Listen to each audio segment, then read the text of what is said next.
Subtracting unlike fractions is our topic for today. Go ahead and get your note packet ready while I put us into present mode.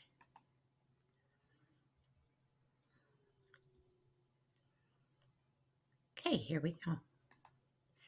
We had started these notes before. We focused on adding like fractions and unlike fractions, and now we're going to focus on the subtraction. So today we're going to circle back to these notes and fill in the subtracting unlike fractions questions. You already have your learning target filled in. I can add and subtract unlike fractions, and by the end of today, you should be able to do both. Let's do a quick review. Unlike fractions are fractions without the same denominator or without a common denominator. So this lesson had an added step where we had to find that common denominator.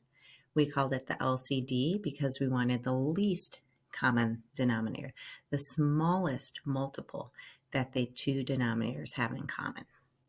So that is our goal, to find that LCD, and then we'll follow the same steps that we followed in our previous lesson on adding and subtracting like fractions. I've laid out the steps that we're going to follow in the left column. You can write those in your notes as well. Every problem we do, we're going to rewrite vertically so that one fraction is on top of the other. Then we're going to look at the denominators we have and find the common denominator, find that LCD, and we will rewrite the fractions, making equivalent fractions with that new common denominator. And then we go to our 3 steps from our previous lesson. What kind of integers are in the numerator? Is that a party or battle? And then simplify. So our first example, we have 9/10 plus a negative 1/2. When we rewrite that vertically, we'll put the 9/10 on top and the negative 1/2 below that. The common denominator between 2 and 10, you can find this by listing multiples of 2 and multiples of 10, or using your multiplication chart. When you do that, you would find that the common denominator is 10. So 9/10 will stay the same. We multiply the denominator and numerator by 1, still 9 over 10. Negative 1/2 becomes something over 10. How many 2's does it take to get to 10? 5. So we're going to multiply 2 by 5. And what we do in the denominator, we'll do in the numerator to keep them equivalent. So negative 1 times 5 is negative 5. Now look at your two numerators. See, I've circled them just as we've been circling them in the previous lessons. What kind of integers do we have? Well, we have 2. One's positive and one's negative. So is that a party or a battle? That's a battle. We're going to subtract. 9 minus 5 is 4. Who wins the battle? Who's a greater distance from 0? Positive 9 is correct. So it's a positive 4 over 10. And we know that that's not in simplest form because they're both even and both bigger than 2. So we're going to divide by 2 in the numerator and denominator to get to our simplest form of 2/5.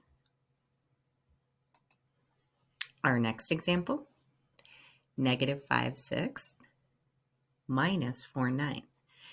Now remember, we've talked about what subtraction means. Subtraction means opposite. So I could read this problem as negative 5/6 opposite 4/9. So what would be the opposite of 4/9? Negative 4/9. So we have 2 integers, both are negative.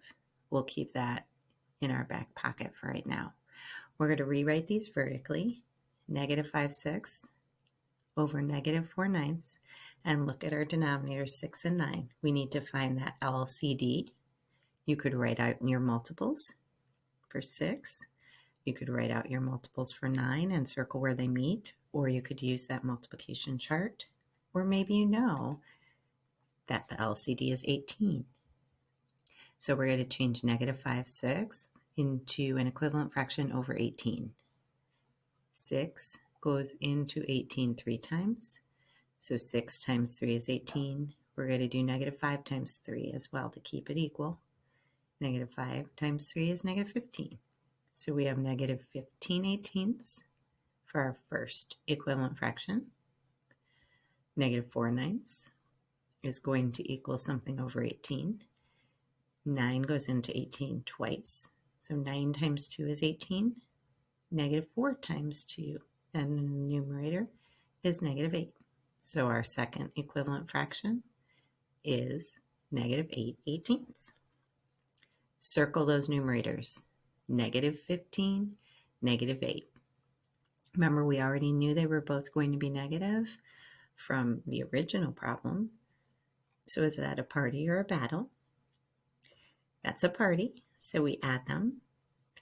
Negative 15 plus negative 8 is negative 23, and we're going to put that over 18. So we get an improper fraction of negative 23 over 18, or we can convert that to a mixed number, and that would be negative 1 and 5 eighteenths.